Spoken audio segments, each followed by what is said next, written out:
Iran को लेकर कुछ अपडेट्स आ रहे हैं। तनाव एक तरफ बढ़ने की खबर आ रही है और दूसरी तरफ कुछ और खबरें भी तैयारियों को लेकर निकलकर सामने आ रही हैं। क्या क्या खबरें हैं मैं आपको बता देता हूं।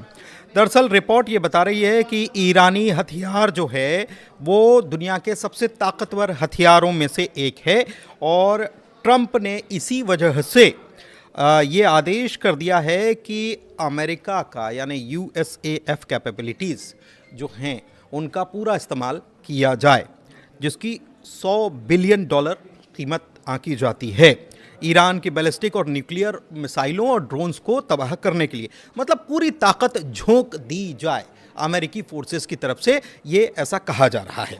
ईरान ने होर्मुज़ स्ट्रेट जो है उसमें सयाद 3G मिसाइल दागी है और खलबली मचाई है। ये मिसाइल सैन्य अभ्यास चल रहा था, उसके दौरान ये दागी गई है और शहीद सोलोमानी क्लास के युद्धपोत से ये लॉन्च की गई है। ये परीक्षण ऐसे वक्त में हुआ है जब अमेरिकी राष्ट्रपति ट्रंप ईरान के खिलाफ संभावित सैन्य कार्रवाई करने की तैयारी में लगे हुए हैं। दूसरी तरफ एक बड़ी खबर ये है कि ईरान के जो सुप्रीम लीडर हैं अयातुल्ला अली खामनेई, उन्होंने पावर डिस्ट्रीब्यूशन करना शुरू कर दिया। क्या करना शुरू कर दिया?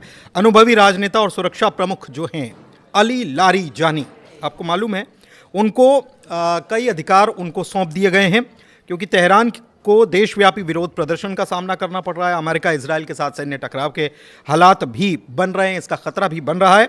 तो ऐसे में अयातुल्ला अली खामनेई ने पावर डिस्ट्रीब्यूशन करने का काम कर दिया है। इधर मिडिल ईस्ट की ओर अमेरिकी वायुसेना की बड़ी एयरलिफ्ट देखी गई है। रिपोर्ट्स के मुताबिक अमेरिकी वायुसेना ने रातों रात मिडिल ईस्ट में बड़े पैमाने पर एयरलिफ्ट ऑपरेशन अंजाम दिए हैं और इसे ईरान के साथ जारी तनाव के बीच महत्वपूर्ण सैन्य मूवमेंट माना जा रहा है। और भी बड़ी खबरें हैं। जिनेवा में देखिए, ये बड़ी खबर निकल कर आई है कि जिनेवा में जो बातचीत हुई थी, मीटिंग जो हुई थी, उसके बाद अचानक से आखिरकार ऐसा क्या हुआ जिसकी वजह से अब इतनी टेंशन बढ़ गई है और अमेरिका ईरान पर हमला करने की तैयारी कर रहा है। तो ये कहा गया कि जिनेवा में, अमेरिका की तरफ से कहा गया कि जिनेवा में हमने कुछ शर्तें रखी थी ईरान के सामने मीटिंग के दौरान और ईरान ने उससे इनकार कर दिया और इसीलिए अब उसके पास कम वक्त बचा है, या तो वो तैयार हो, नहीं तो हमले के लिए उसे हमले झेलने होंगे, उसे तैयारी करनी होगी। लेकिन इस बीच बड़ी बात यह है कि ईरान के विदेश मंत्री अब्बास अराक्ची जो हैं, उनकी तरफ से एक बड़ा बयान इस मामले में निकलकर सामने आ गया है और उन्होंने कहा है कि जिनेवा में अमेरिका ने ऐसी कोई शर्त, ऐसी कोई मांग रखी ही नहीं थी। टेंशन तेज क्यों? क्योंकि अमेरिका ने कहा कि ईरान को अपना यूरेनियम संवर्धन जीरो करना होगा। ये अमेरिका ने उस मीटिंग में कहने का दावा किया कि हमने उस मीटिंग में ये डिमांड रखी थी, ईरान ने मना कर दिया। लेकिन ईरान ने अब साफ कहा है, इस पर अब्बास अराक्ची जो हैं उन्होंने साफ कह दिया है कि हमारा संप्रभु अधिकार है यूरेनियम का संवर्धन करना, इसीलिए हम इसे नहीं कर सकते हैं। ईरान कह रहा है कि हमारा संप्रभु अधिकार है, बंद नहीं करने वाले। होर्मुज़ जो स्ट्रेट है उसमें पहली बार समंदर से छोड़े जाने वाली सयाद 3G मिसाइल का परीक्षण ईरान ने कर दिया। अब ये इसकी ताकत बार बार इसका नाम आ रहा है, तो इसकी ताकत क्या है इसके बारे में मैं आपको बता देता हूँ। इससे ईरान की नौसेना को लगभग 200 किलोमीटर तक हवाई सुरक्षा मिल जानी है इस मिसाइल के जरिए। ये मिसाइल क्या करती है? ये ज़मीन से आसमान में मार करने वाली मिसाइल है और ये करीब 65,000 फीट की ऊंचाई तक निशाना लगा सकती है और इसकी स्पीड बहुत ज़्यादा है, मतलब मैक 4 से भी ज़्यादा रफ्तार से ये उड़ती है। तो इसकी स्पीड है और इसका रेंज भी 200 किलोमीटर का है, मतलब 200 किलोमीटर के आसपास का क्षेत्र जो है इससे सुरक्षित हो जाता है। एक खबर और आ रही है कि ऐसे में जब अमेरिका तैनाती कर रहा है, उसका जो Gerald USS Gerald R. Ford जो विमान वाहक पोत जो है वो आगे की तरफ बढ़ रहा है और मिडिल ईस्ट में एंटर भी कर चुका है। उस वक्त में खबर यह है कि चाइनीज एक एयरक्राफ्ट है, वो उसने उड़ान भरी है और उसमें ये कहा जा रहा है कि वो जा रहा है मिडिल ईस्ट की तरफ, ईरान की तरफ, जिसमें हथियार हैं, रडार हैं, ड्रोन हैं और एयर डिफेंस सिस्टम भी उसमें मौजूद है। तो ये सप्लाई करने के लिए जा रहा है, ऐसा कहा जा रहा है।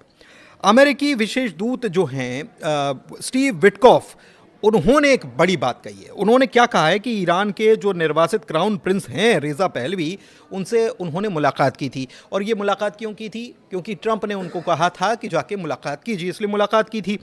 और उन्होंने ये भी कहा कि बैठक चर्चा का हिस्सा थी, लेकिन इस बात पर उन्होंने जोर दिया कि अमेरिका नीतिगत फैसले जो है वो ट्रंप की नीतियों से जुड़े होंगे। अमेरिका के मतलब ईरान में सत्ता परिवर्तन की बात चल रही है यहाँ पर कि रिजीम अगर बदला जाता है तो क्या रेज़ा पहलवी होंगे, तो नाराज़ चल रहे हैं डोनाल्ड ट्रंप, ऐसी खबरें आ रही थी। लेकिन स्टीव विटकॉफ मिलते हैं रेज़ा पहलवी से, लेकिन कहते क्या हैं कि जो भी फैसला होगा ईरान को लेकर, उनको अभी से ये प्लानिंग उनकी शुरू हो गई है कि ईरान में रिजीम चेंज होगा तो किसको बिठाना है।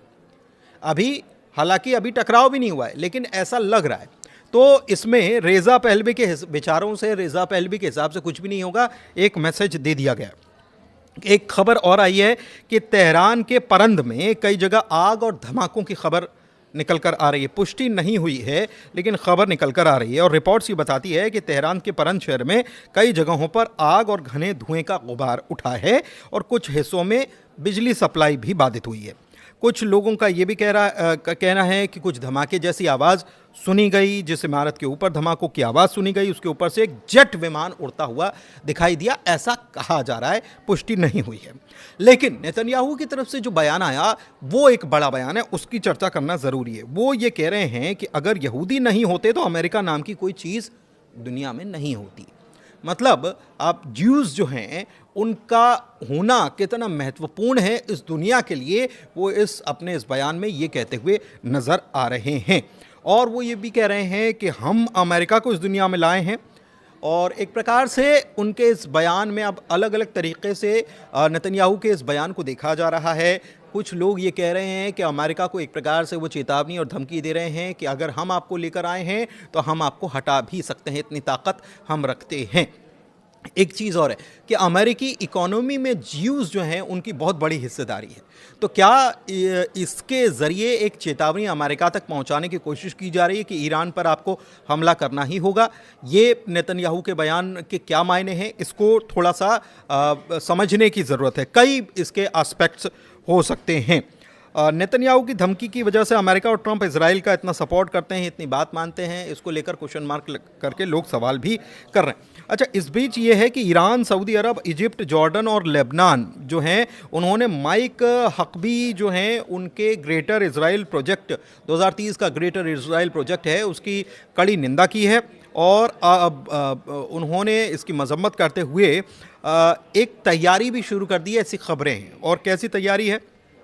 अरब के मुल्क जो हैं, ये सारे अरब मुल्क एक नया गठबंधन या गठजोड़, एक नया टाई अलाई जो है वो बनने जा रहे हैं, ऐसा माना जा रहा है। इस पर विचार शुरू कर दिया गया है, जिसमें ईरान होगा, रशिया होगा, चाइना होगा, ताकि वो अपनी सुरक्षा कर पाएँ। और ये धमकियां, और ख़ास तौर पर क्योंकि बात केवल ये नहीं है, ये जो बयान निकल कर सामने आया माइक हकबी का, और इसमें उन्होंने कहा कि 2030 तक इसराइल को ग्रेटर इसराइल कर लेना चाहिए और मिडिल ईस्ट को पूरा अपने काबू में ले लेना चाहिए 2030 तक।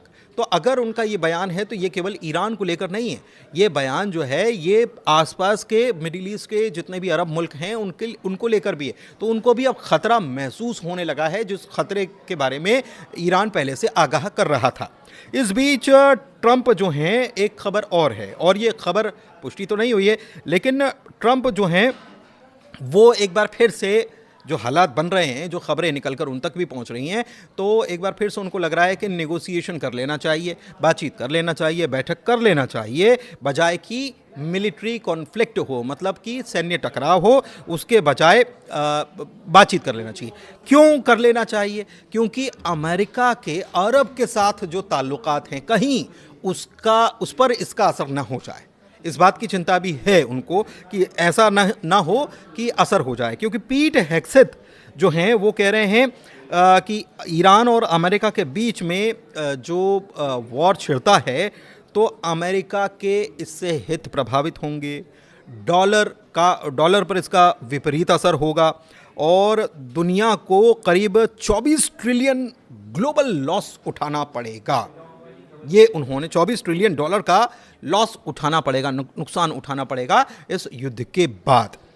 ईरान जो है वो अगले हफ्ते तक यानी एक हफ्ते के भीतर बॉम्ब ग्रेड एनरिचमेंट कर सकता है, ऐसा कहा जा रहा है।